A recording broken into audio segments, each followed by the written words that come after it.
आणि ज्यांच्या सापडल्या त्या नोंदीच्या आधारावर त्यांच्या गणगटातील सर्व राज्यांतर्गत येणाऱ्या सर्व सगळ्या सोयऱ्यांना कुणबी प्रमाणपत्र देण्यात येणार असा कायदा बनवण्यासाठी सरकारनं काल अध्यादेश काढलाय, आदेशित केले की सगळ्या सोयऱ्यांना त्याच नोंदीच्या आधारावर नोंद नसली तरीही प्रमाणपत्र घेता येईल। त्यासाठी जो काल त्यांनी राजपत्रित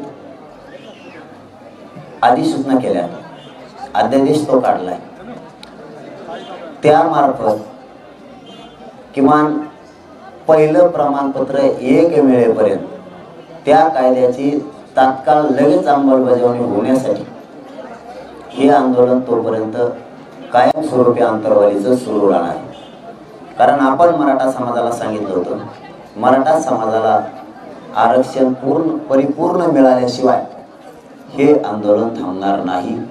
त्या शब्दावर आपण ठाम आहेत की काल मुंबईत मोर्चा होता, त्या मोर्चात जो कायदा पारित झालाय, जो राजपत्रित अध्यादेश झालाय, त्याची अंमलबजावणी होऊन पहिलं प्रमाणपत्र मिळेपर्यंत, अंमलबजावणी होईपर्यंत हे आंदोलन सुरू राहणार आहे। हा पहिला निर्णय झाला। दुसरा, हे आंदोलन आता कायमस्वरूपी सुरू आहे। हे आंदोलन मराठ्यांनी 100% जिंकलेले आहे, त्यात काय दोन। हे झाल्याच्या नंतर आम्ही रायगडला दर्शनाला जाऊ असं म्हणलो होतो, तर उद्या 29 जानेवारी रोजी आम्ही आंतरवालीहून विश्वाची राजधानी असणाऱ्या रायगडावरती छत्रपती शिवरायांच्या दर्शनाला उद्या आम्ही जात आहोत। तर 30 जानेवारीला सकाळी आम्ही रायगडाचं दर्शन घेणार आहेत। उद्या इथून आम्ही निघणार आहेत 29ला आणि 30ला दर्शन घेणार आहेत। मग 31ला ते घरी जाणार आहे समजा। आणि पहिलं प्रमाणपत्र मिळाल्याच्या नंतर या कायद्याच्या आधारावर, या कायद्याचा फायदा म्हणूया, म्हणजे या कायद्याची अंमलबजावणी होऊन पहिलं प्रमाणपत्र मिळाल्यावर महाराष्ट्राच्या वतीनं आम्ही विजयी कार्यक्रम घोषित करणार आहेत आणि प्रचंड मोठा विजयी सभा म्हणूयात किंवा विजयी कार्यक्रम मोठा महाराष्ट्रातल्या मराठ्यांचा घेणार आहे। पुन्हा दुसऱ्यांदा गुलाल, हा कायदा पारित केलेल्याचा गुलाल, आणि दुसरा गुलाल हा त्या कायद्याची अंमलबजावणी झाली म्हणून 2 दिवाळ्या होणार। काल एक झाली आणि आता महादिवाळी पुन्हा आहे होणार, कारण या कायद्याची अंमलबजावणी झाल्याच्या नंतर विजयी कार्यक्रम होणार। आणि सरकारला माझी आज या पत्रकार परिषदेच्या माध्यमातून आंतरवालीतून विनंती की काल जो आपण राजपत्रित अध्यादेश काढलाय मराठा समाजासाठी सगळ्या सोयऱ्यांचा, त्या कायद्याची तुम्ही तातडीनं उद्यापासून अंमलबजावणी करावी ही सरकारला माझी विनंती। तोपर्यंत, जोपर्यंत अंमलबजावणी होत नाही तोपर्यंत हे आंदोलन सुरू राहणार आहे। मात्र उद्यापासून त्यांनी सुरू करावी ही विनंती। मार्ग इकडून लय लांब होईल ना, मधून काढा ना, रस्ता सोयीस्कर आहे पण नाही नाही लय लांब होईल। हो 3 रस्ते आहेत ना रायगडाला, कोणता जवळ हे वाचून हे करा ना, नाही लगेच फायनल वाचून टाकले।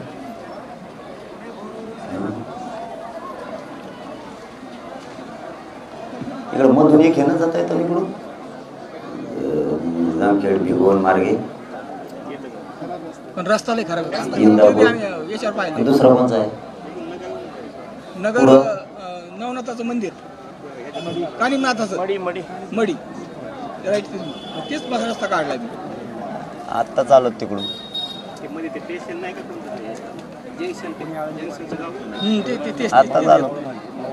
आत्ता चालत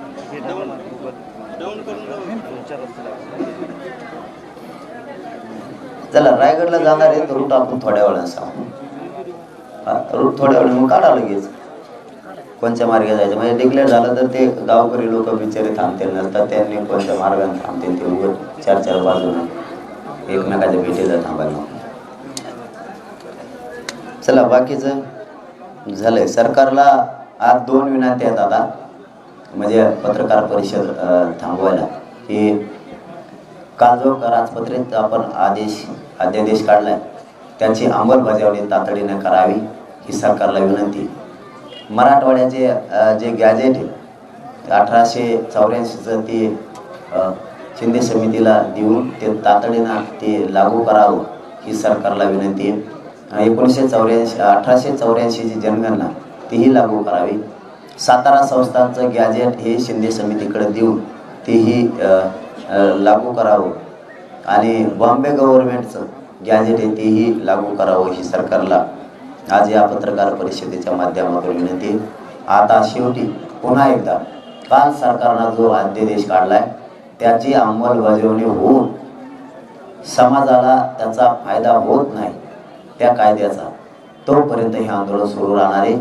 किंवा मग त्याची अंमलबजावणी करून एक पत्र जरी मिळालं, एक पत्र त्या कायद्याच्या मार्फत किमान एक पत्र जरी मिळालं तरीही आंदोलनाच्या बाबतचा विचार त्या दिवशी केला जाईल आणि समाजासमोर ते सांगूनच पुढचा निर्णय घेतला जाईल. महाराष्ट्रातल्या समाजाला याच अंतरवालीच्या व्यासपीठावर विनंती आहे की मराठा समाजाला जो काल कायदा पारित केला त्याची अंमलबजावणी होईपर्यंत हे अंतरवालीतलं आंदोलन थांबणार नाही.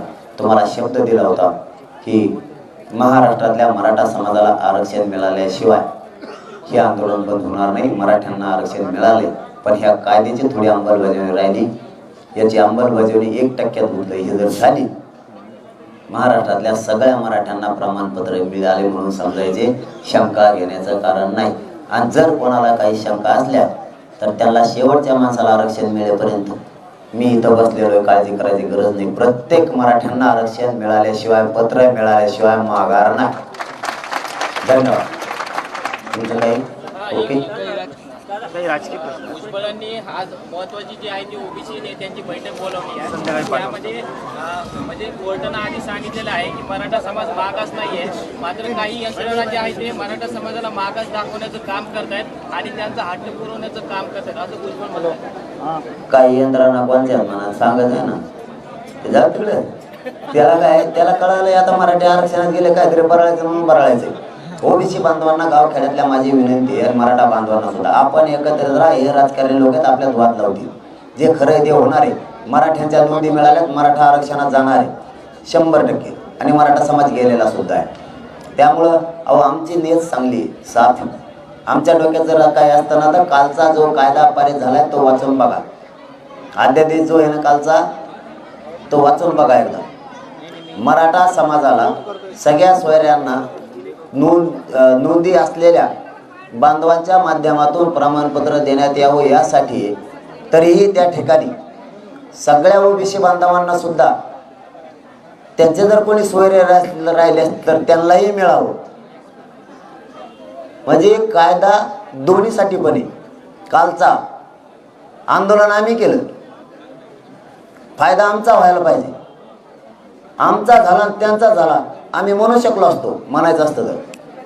आंदोलन आम्ही केलं, त्यांना कशामुळे फायदा उडवा, हे उडवा पहिलं इथून, यांचं ठेवू नका याच्यात. आमची नियत जर खराब असते तर आम्ही उलट म्हणलं आमच्या लेकरात चांगलं होतंय, हो द्या ना त्यांच्या. पण त्यांच्या जर एखाद्या स्वाऱ्याकडे नसत तर त्यांच्या नोंदीच्या आधारावर ते जुने त्यांचे नोंदी आहेत त्यांच्या आधारावर तो पण घेईन ना, हो द्या ना गोरगरिबाचं कल्याण. हे मस्त श्रीमंत झाले सगळ्या दुनियाची. आमची नियत खराब नाही आहे सामान्य ओबीसी बांधवांसाठी, यांची आमच्या सामान्य मराठीसाठी आहे. लागलाच बडबड करायला पुन्हा, काही होणार नाही त्याच्या जिनी. याचा अर्थ असा आहे ह्यो कायदा पक्का आहे. तो जितकं वळवळ करीत तितकं समजायचं इकडं ह्यो कायदा पक्का आहे.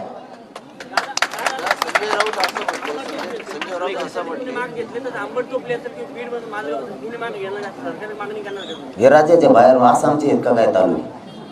सांगितलेले तालुके महाराष्ट्रातील का आसामचे? संजय राऊत असं म्हटले की जुन्याच आंतरवालीचं राज्य म्हणलं हे राज्यातलेच आहेत ना. आंबट चौफुली महाराष्ट्रात येत नाही का? येते का? दादा संजय राऊत असं म्हणतो की सरकारनं जुन्याच नोंदी दाखवल्या आहेत आणि तुमच्या तोंडाला पाणी पुसलं. कोण म्हणलं? नाही साहेबांचा काय गैरसमज असेल, कारण आत्तापर्यंत सगळ्या नोंदी काय आहे, माझ्या अंदाजे सांगतो मी तुम्हाला, एक आकडा मागं पुढं होऊ शकतो. 80-82% विदर्भात आरक्षण, वरच्या मराठ्यांना काही नाही आहे.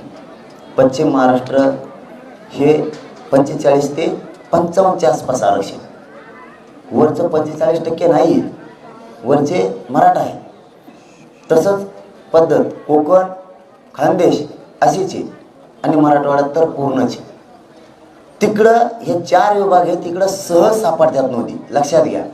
तिकडं सहज सापडतात म्हणून ह्या आकडा धनाधन वाढला. त्यांना वाटतं एवढा आकडा गेला कसा. तिकडं सुद्धा आरक्षण 100% नाही. मग त्यांच्याकडे सहज ते उपलब्ध होत्यात आणि मराठवाड्यात कसरत करावं लागते म्हणून तिकडचे जास्त निघाल्या. यस, मी त्यांना विचारलंय 2दा, हां एकदा नाही 2दा, मला सुद्धा गैरसमज होताच. ह्या नव्या आहेत का जुन्या आहेत डिक्लेअर करा, सरकारला 2दा सांगितलं, पण त्यांनी डिक्लेअरच नाही केलं. आता त्यांनी त्याशी 57 लाख सापडल्या असं लिहून दिलं, त्यामुळे नव्याच धरल्या. मग आता ते उत्तर तर द्या ना, जुन्या काय लिहून देते मग. म्हणजे एक साधारण आपण एक अंदाजा लावायचा, त्यांनी का जुन्या आहेत का नव्या आहेत सांगितलं नाही, आणि मी बी जबाबदारीने सांगत नाही नव्या आहेत का जुन्या आहेत. मला शंका आली तिथं मी विचारलं होतं, त्यांनी सांगितलं नाही. पण ज्या अर्थी त्यांनी आकडाच दिलाय आता की 57 लाख नोंदी सापडल्यात, मी 54 म्हणलो होतो, नुसतं अंतरवाल्याहून मुंबई जोस तर तेवढ्या सापडल्या. तेवढ्या 57 लाख आकडा झाला आणि 39 लाख वाटप केल्या. मग मला सांगा आता बरं, बाकी सगळ्या जुन्या 39 लाख का होईना नव्या वाटल्या ना, वाटल्यात म्हणल्यावर एक अंदाज धरू, ह्या सगळ्या नव्या फक्त आता मराठ्याला आडं पडायचं म्हणून काहीतरी म्हणायचं, परंतु यांचा गैरसमज नाही होऊ शकत. ते त्याचा होतो, ते जे दुसऱ्याच ते काहीही करतं मोकळं बरोबर होते.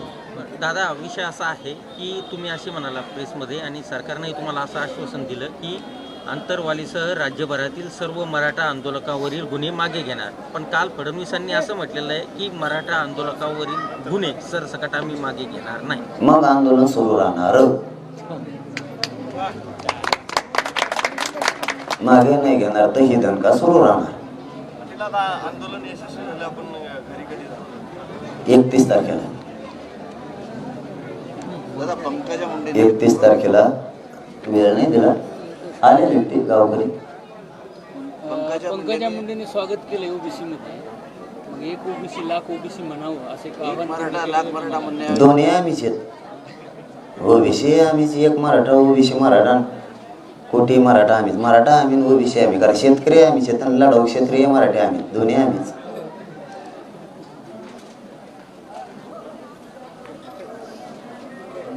आणखीन घ्यायच्या राहिल्यात ना पुऱ्या 100% होणार म्हणा, मग भेटून म्हणा बोल.